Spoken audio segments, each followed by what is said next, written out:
Let's dive right in with a statistic that honestly blows my mind.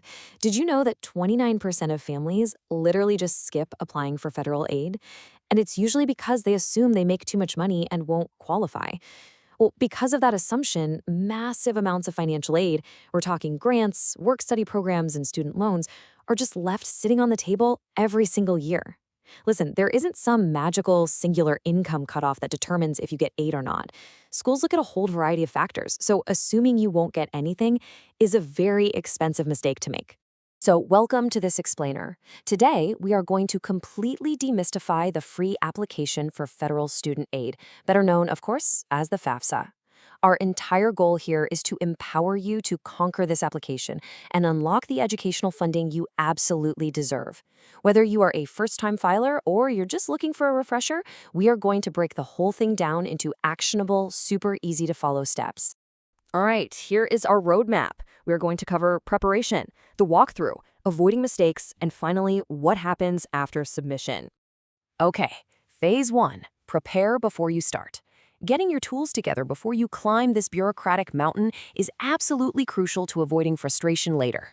So here is exactly what you need to grab. You'll need social security numbers, current bank and investment balances, and a list of colleges you're eyeing. But pay close attention to this next part. The FAFSA uses tax information from what they call the prior year.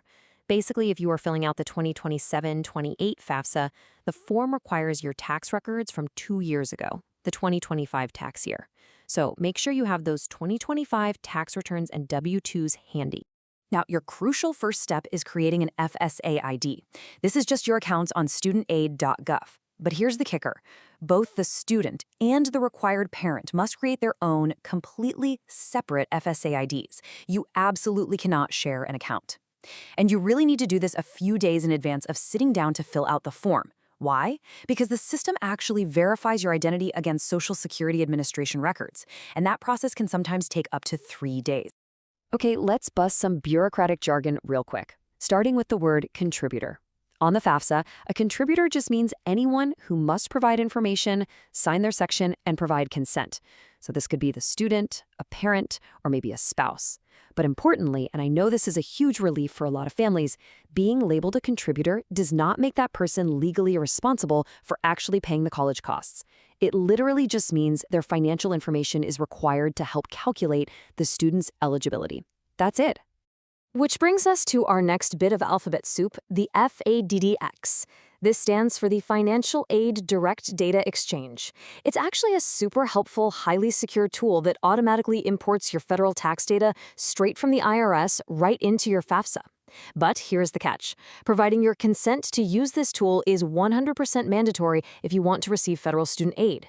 And yes, even if you didn't file a tax return that year, you still have to provide consent for this data exchange. All right, moving on to phase two, the step-by-step walkthrough. Let's look at how this process actually flows. So to save time and prevent annoying errors, here is the exact sequence you want to follow. The student should always initiate the form at fafsa.gov. First, they'll breeze through their personal demographics. Next, they select their colleges. Then they invite their contributors, like a parent, and you have to use the parent's exact name, date of birth, social security number, and email. Once that's done, the student provides their IRS consent for that FADS tool, and finally signs their section. After that, the parent gets an email, logs in with their own separate FSA ID, and completes their half of the form. Easy handoff. Now, when it comes to inviting a parent contributor, family dynamics really matter. If a student's parents are married and filed their taxes jointly, great. Only one parent needs to act as a contributor. But for parents who are divorced or separated, it gets a little trickier. It's actually not necessarily the parent the student lives with. It must be the parent who provided the most financial support over the past 12 months. And heads up, if that parent has remarried, your step-parent's info might be required too, depending on how they file taxes. Okay, huge pro tip right here regarding your college list. You can list up to 20 colleges at one time on your online FAFSA. I highly recommend you go ahead and max out that list. List every single school you are even remotely considering. It doesn't cost a dime to send them your data. And you should definitely do this even if you haven't formally applied or been accepted to the school yet. Because if a school isn't on this list, they won't get your financial data, which means they literally can't build your financial aid package. Let's transition into phase 3, avoiding common FAFSA mistakes. Let's set up some guardrails right now so you don't fall into these common traps. First mistake, leaving fields blank. If a financial question just doesn't apply to you or the answer is zero, never just skip it and leave it blank. The FAFSA computer system has zero imagination. It's going to assume you just forgot to answer the question, which triggers an error and delays your whole form. Always physically type the number 0 instead. Next up is a major income reporting error. A lot of people accidentally report their total gross income. Do not do this. You need to strictly look for your adjusted gross income, or AGI, on your tax return. Your AGI accounts for deductions, meaning it's almost always a lower number. If you report your gross income instead, you can artificially limit your aid award because you're making it look like your family has way more disposable income than you actually do. Here's another common trap: waiting to file your FAFSA until your current year's taxes are completely done. Remember what we talked about back in the preparation phase? The FAFSA specifically uses information from an earlier tax year, that prior year. So just follow the form's instructions. Waiting around for newer tax information just causes completely unnecessary delays and puts you at risk of missing strict state deadlines.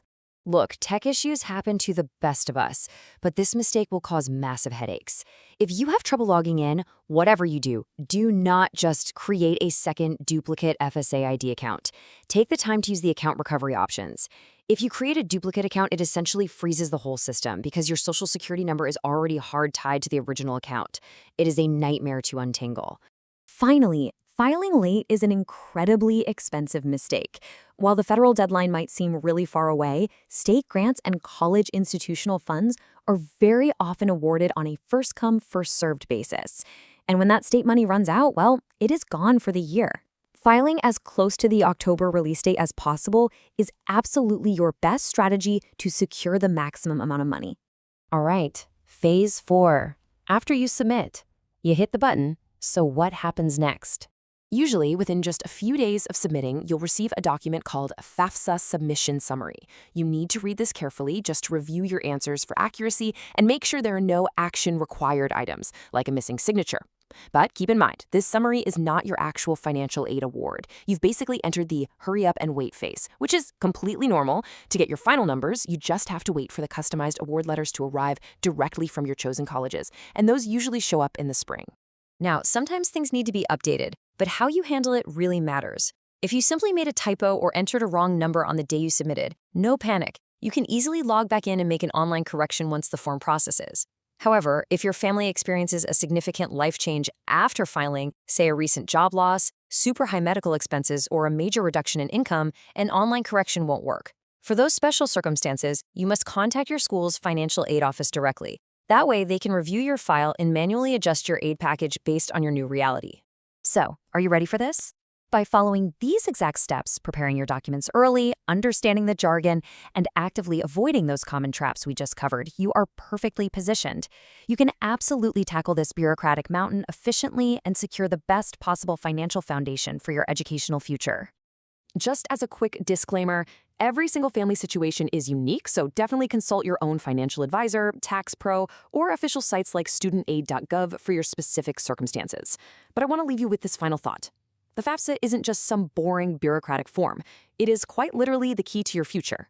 If the cost of tuition has been the only thing holding you back from your dream degree, what could you accomplish once that barrier is finally removed?